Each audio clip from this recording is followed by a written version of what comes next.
Okay, so a few months ago, I asked some people on the internet about what I should do with this channel. What kind of topics should I explore instead of just talking about movies till the day I goddamn die?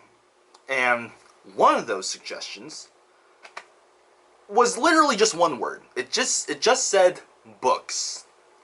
So, I thought, well, why not?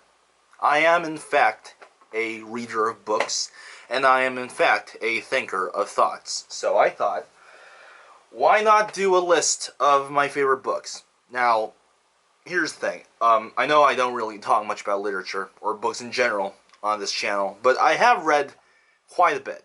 But I don't want people to think that I'm some kind of expert on these things. You know, I didn't major in anything book related. You know, I just read a lot of books while balancing my student life, which has been eating away at my soul. I know the classics, like the Victorian era stuff. I know a lot of the modern ones as well. I know some of the YA stuff because I used to be a young adult too. And if I really make a list of all the books I've read so far, like minus the children's books that are like this big, it would definitely be in the three digits. So I thought a list is well deserved at this point. And most importantly, I have opinions, and you've already clicked this video, so you're just gonna shut up and listen to me. That's how the world works. And I'm just gonna do 9, because I tried to make a top 10. I tried, but choosing the 10th one was way too much of a pain. There were way too many stuff, so I just said, you know what? Screw the 10th book. I'm just gonna make my life easier and just make a 9. Just choose 9. I don't want to think too much about such trivial things. So yeah, this is just gonna be 9 books. And if insert generic thing about, and if you want to share your favorite books, put it in the comments section and whatnot. So, with that said, let's start. So when I started reading and enjoying books, most of the books that were given to me were sort of the obvious classics. You know, the Jane Austens, the Mark Twains, the Charles Dickenses, and the thing was that I was just way too young to appreciate any of it. You know, I was like 11 or 12. Reading Sense and Sensibility at that time was not right for me. I was just thrown into this world of really elegant English, and I was just like, I don't know what's going on. But even then, there were 3 books that really left a huge impression on me. And I have reread them at this age, and they have just sort of hardened inside my head as my favorite books of this particular era.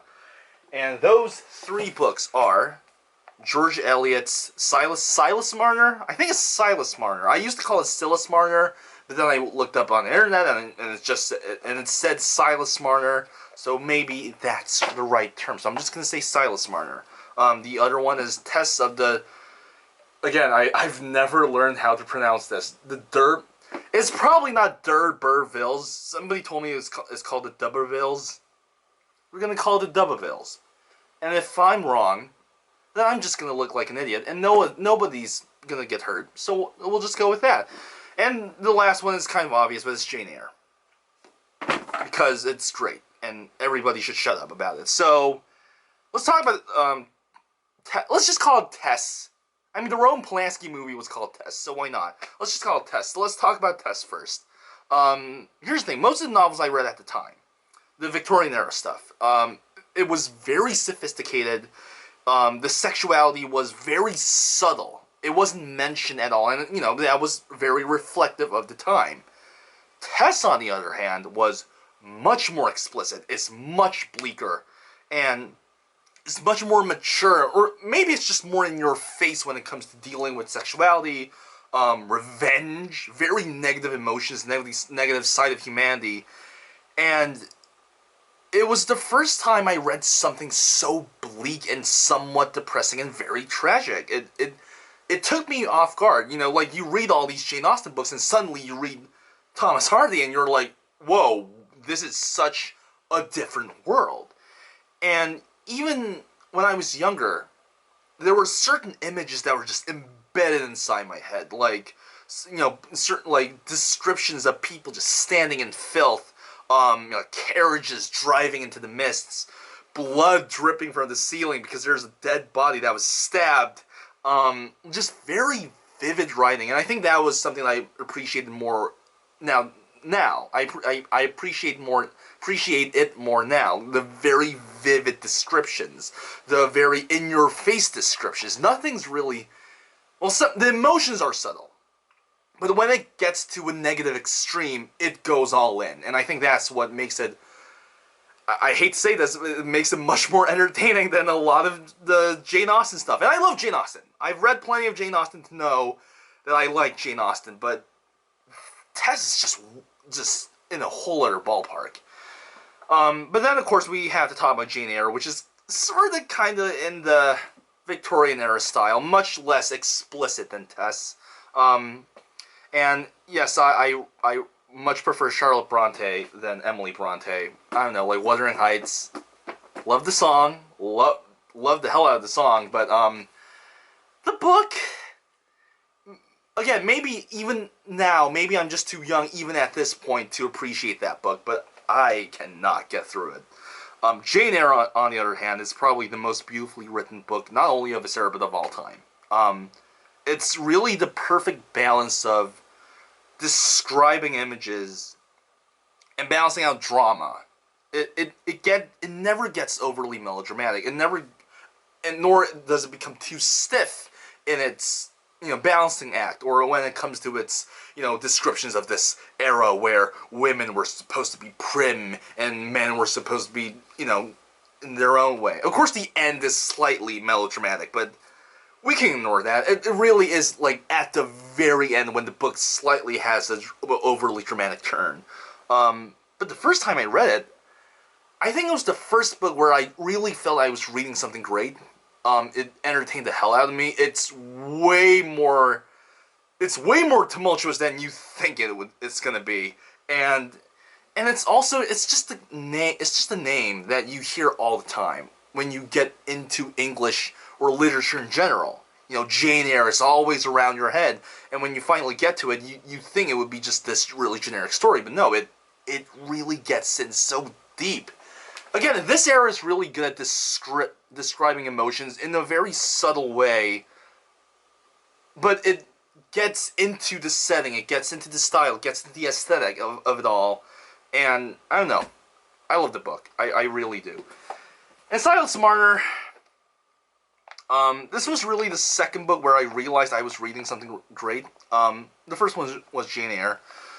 In a way, it's a really simple book, because it's kind of the fall and rise of a soul. You know, the greedy is punished.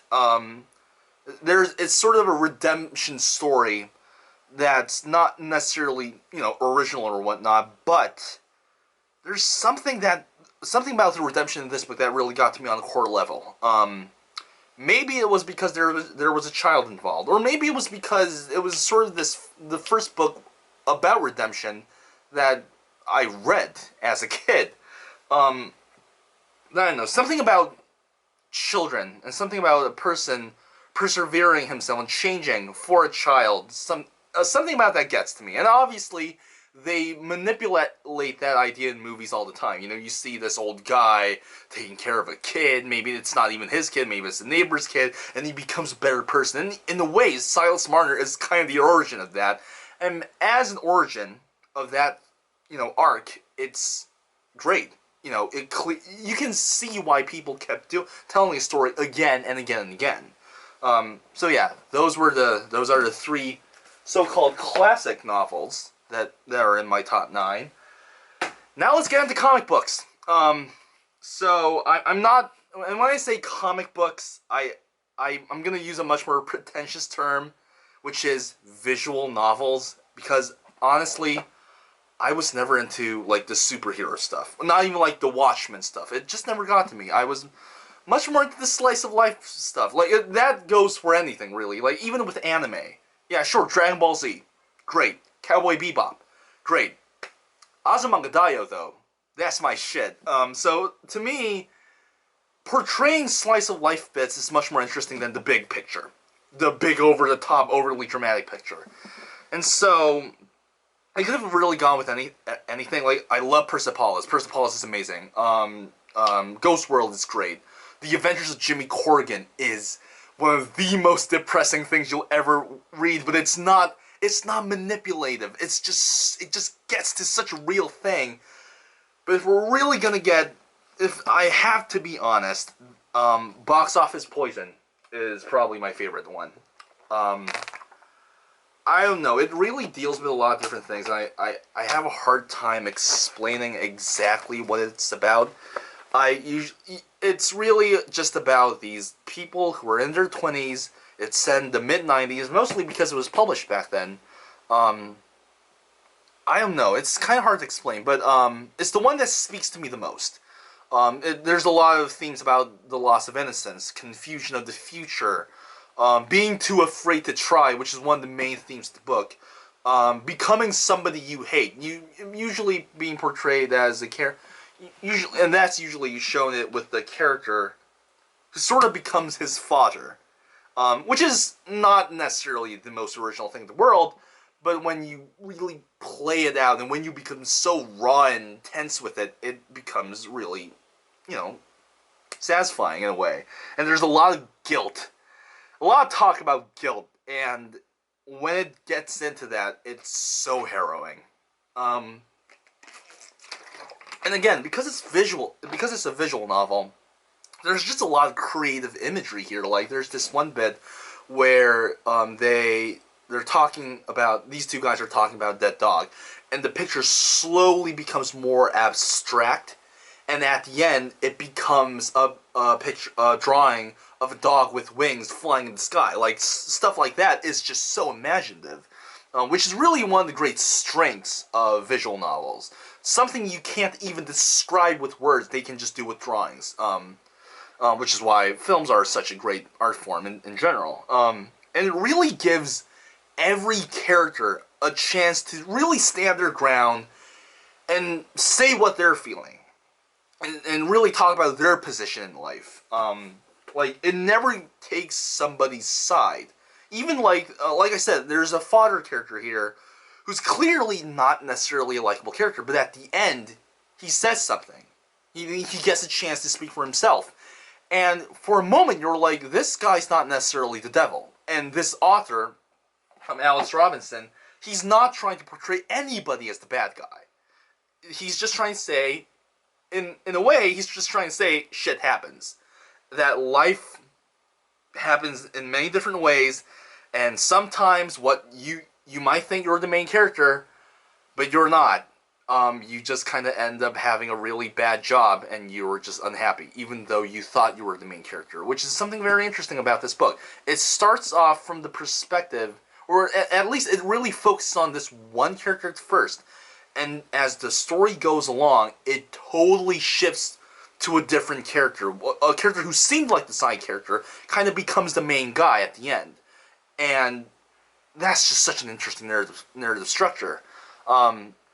It's a book that really sort of gives hope to the hopeless characters, and also addresses the lack of redemption in characters who really need redemption. It's trying to say that not everybody gets a chance to, live their life. Sometimes you just end up being miserable. Which is a very realistic thing to say. Very depressing, obviously, but love it. It's also really funny, and there's just a lot of stupid bits of pop culture references that's just it's my personal taste. I'm a sucker for all of that kind of stuff. Okay, so the next book, the fifth book, is a memoir, and here's the thing: I'm a sucker for memoirs written by musicians. Obviously, the obvious choice would be Patti Smith's Just Kids, but it's not my choice. Although it's great, everybody should read that book. The more like hip choice would be Kristen Hirsch's Rat Girl. If you have not listened to her first solo debut album. I'm not sure if that's actually her first. Hips and Makers, is that what it's called? It's the song with it's the album with the song Your Ghost on it, which also has like some backup vocals by Michael Stipe, which is great. Or if you haven't listened to the Throwing Muses, the band that she was in with Tanya Donnelly, of Belly fame and whatnot, go and listen to all that stuff. It's great. My personal favorite memoir, though, is a very recent book. It came out in late 2015, but I was able to order it in 2016, so that's when I read it. And that is Carrie Brownstein's Hunger Makes Me a Modern Girl. I love Sleater-Kinney. I cannot explain how much I love Sleater-Kinney. I've listened to every single one of their albums, every single one of their singles with all the B-sides on it. I listened to all the hidden tracks in the compilation stuff. I've listened to their live albums. I will watch anything that they're in on YouTube. I love them. And personally, I'm just saying this. Personally, Janet Weiss is my favorite. But still, I love every single one of the members. And when I heard that Carrie Brownstein was writing a memoir, I was like, of course I'm going to read it. Of course I'm going to indulge in it. And I just happened to read it at a very dark time in my personal life. And her stories about anxieties and inner turmoils and parental relationships and sort of this infatuation with something that she loved, there was such a cathartic honesty to it. And what's so great about the book is that she doesn't tell you everything. It's not like she's like going all out with these details. She's clearly hiding just enough for her to be, her to have a much more personal life. But she's just emphasizing all the important parts, the parts where it really matters. And she's not trying to be clever here. She's not trying to be funny. She simply addresses what happens, how she felt, and she describes, rather than trying to seem clever, she simply describes the results of it. She describes how she felt at the time and how she reflects on it. She never tries to go for this poetic way of describing things. She never overuses symbolic imagery or whatever. She just states the facts and states her factual emotions. And that's something about memoirs that I've realized throughout the years of reading various memoirs, where it's books like these or, stuff like I Know Why the Cage Bird Sings. Don't try to be clever or funny. Because you need, honestly, as long as you're honest and as long as you're descriptive, the nature of the situation that you're portraying reveals itself. And life is honestly screwed up enough to be funny and tragic and clever on its own. So that's the stuff that I learned from this book. And like I said, very cathartic for anybody who's going through a tough time. And as a music nerd, whenever, she writes about Heavens to Betsy and XQ17 and the Riot Girl movement and White Stripes and Sonic Youth and Cat Power and Elliott Smith, I'm just like, this is great. This is amazing. And whenever she talks about, like, back when she was really loud-mouthed and when she was really just saying these really cocky stuff out there, like, I think back in 2005, when the post-punk revival was happening, in an interview she said, yeah, these new bands, man, they sound like the Gang of Four, if the Gang of Four sucked. And, it's so great. And I love how she reflects on that. I love how there's this really mature point of view on all these stories. It's great, really. And also, just as a last mention, she says that her least favorite Sleater-Kinney album is All Hands on the Bad One. I'm going to say that I completely disagree with that, because All Hands on the Bad One is awesome. It might not be a classic or whatnot, but it's still awesome. The self-titled is easily the worst one. But that's just me. Either that or the Hot Rock. But All Hands on the Bad One is definitely not the worst. It's better than No Cities to Love. And even that album's great. So yeah, that's the first half. We'll talk about the other half in another book, in another video. If I seem tired and slightly unenthusiastic right now, is because I have a cold, and I feel like dying. Goodbye.